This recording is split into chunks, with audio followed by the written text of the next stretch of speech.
Os santos são sinais da presença do ressuscitado na história. Hoje, dia 14 de maio, celebramos São Matias, apóstolo. São Matias não fazia parte do grupo dos 12 primeiros, escolhidos pelo próprio Jesus para serem seus apóstolos. Ele, na verdade, foi escolhido para substituir Judas Iscariotes, depois que este morreu. Há testemunhos antigos que afirmam que São Matias, embora só tenha se tornado um apóstolo após a morte e ressurreição de Jesus, ele já era um discípulo que costumava acompanhar Jesus em suas missões, talvez durante os 3 anos da vida pública de Jesus. Os Atos dos Apóstolos narram a escolha de Matias para se tornar apóstolo. O livro dos Atos dos Apóstolos diz assim: poucos dias depois da ascensão de Jesus, os apóstolos fizeram uma reunião com mais ou menos 120 seguidores de Jesus. Então Pedro se levantou e disse: meus irmãos, tinha que acontecer aquilo que o Espírito Santo, por meio de Davi, falou nas Escrituras a respeito de Judas, pois foi Judas o guia daqueles que prenderam a Jesus. Era ele do nosso grupo, porque havia sido escolhido para tomar parte do nosso trabalho. E Pedro continuou: isto é o que está escrito nos livros dos Salmos, que a casa dele fique abandonada e mais ninguém more nela. E também diz que outra pessoa ocupe o lugar dele e faça o trabalho que ele fazia. Portanto, precisamos escolher outro homem para pertencer ao nosso grupo e ser testemunha da ressurreição do Senhor Jesus. Deve ser um daqueles que nos acompanharam durante todo o tempo em que o Senhor Jesus andou entre nós, desde quando João anunciava o batismo até ao dia em que Jesus foi levado ao céu.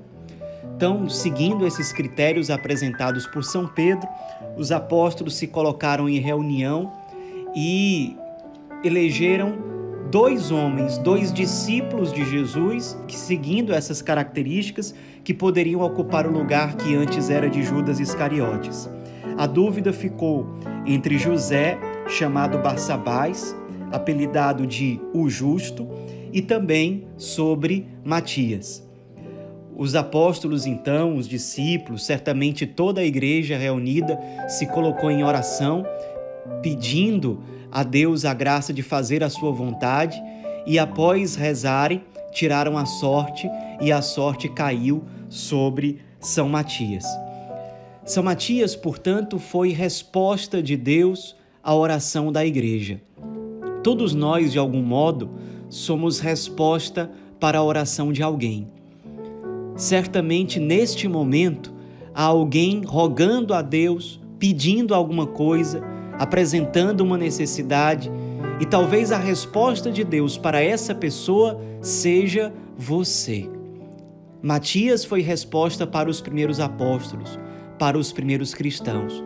Matias lembra que nós certamente somos resposta às súplicas apresentadas por alguém diante de Deus.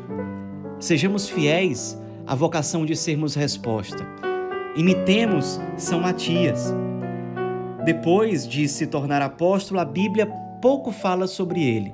Há tradições antigas que dizem que ele provavelmente nasceu em Belém e, depois de se tornar apóstolo, pregou o evangelho não só pela região da Palestina, mas também na Ásia Menor, e morreu martirizado, sendo apedrejado por um grupo de judeus, sendo fiel ao Cristo até o derramamento do próprio sangue, até a entrega da própria vida.